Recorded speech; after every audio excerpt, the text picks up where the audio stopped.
또 불이 났습니다. 또 공사장입니다. 그리고 또 아무도 제대로 책임지지 않았습니다. 2025년 4월 부산의 초고층 복합건물 반얀트리 시티 공사 현장에서 발생한 화재.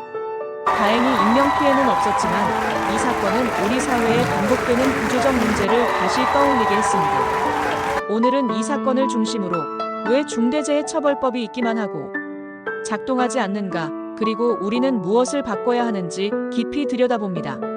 사건은 점심시간 무렵 부산 해운대구에서 벌어졌습니다. 지하 5층부터 지상 39층까지 규모만 봐도 어마어마하죠.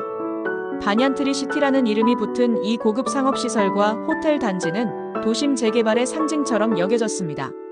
그런데 그 중심에서 화재가 발생했고 현장은 한동안 혼란에 빠졌습니다. 불은 1시간 넘게 이어졌고 주변 건물에서 대피가 이어졌습니다.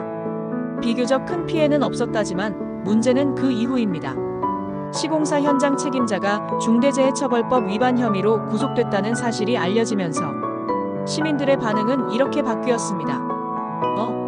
이번엔 누가 잡히긴 하네. 하지만 곧 이어지는 말, 근데 진짜 책임자 맞아? 이게 과연 특별한 사건일까요? 절대 아닙니다. 불과 몇 달 전 2023년 12월 서울 서초구 아파트 신축 공사 현장에서 화재가 발생했습니다. 2024년 3월 인천 물류창고에서도 유사한 사고가 있었죠. 이 세 사건은 모두 불꽃 작업 중 가연성 자재 방치, 감시 인력 부재 이 세 가지가 겹쳤습니다. 즉 예고된 사고였습니다. 그리고 늘 똑같은 말이 반복됩니다. 대책을 마련하겠습니다. 현장 점검을 강화하겠습니다. 하지만 진짜 바뀌는 건 없습니다. 2022년 1월 중대재해처벌법이 시행됐습니다. 목적은 분명했습니다. 산업 현장에서 노동자가 죽으면 그 책임을 경영자에게 묻겠다. 하지만 3년 동안 중대산업재해는 120건 넘게 발생했지만 경영 책임자 구속은 10건도 안 됩니다.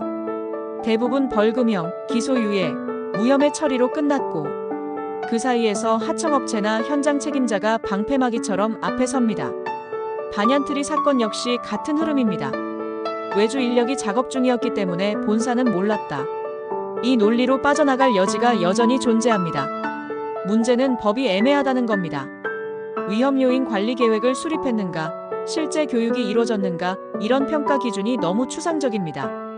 기업 입장에서는 딱 법적으로 문제 안 생기게 문서만 만들어 놓자. 실제 현장에서 제대로 이행됐는지는 중요하지 않게 됩니다.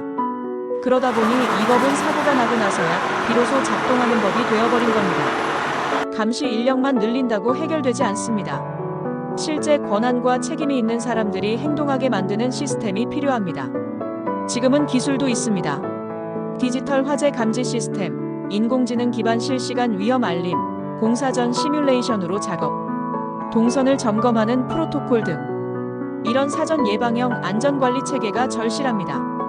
그리고 가장 중요한 건 하청 구조 안에서 책임을 분산시키는 계약 방식 자체를 고쳐야 한다는 점입니다. 사고는 현장에서, 책임은 누구에게도 없다. 이런 구조가 바뀌지 않으면 어떤 법도 소용없습니다. 사람들은 말합니다. 법이 있는데 왜 아무도 처벌받지 않지? 우리의 질문은 이제 달라져야 합니다. 법을 어떻게 고쳐야 실제로 작동하게 만들 수 있을까? 지금까지 뉴스 돋보기였습니다. 깊이 있는 콘텐츠를 더 보고 싶다면 구독, 좋아요, 알림 설정 부탁드립니다. 뉴스의 배경과 맥락을 더 알고 싶으시다면 돈줄레터 블로그에서 매일 업데이트되는 뉴스 돋보기를 확인해보세요. 링크는 더보기란에 있습니다.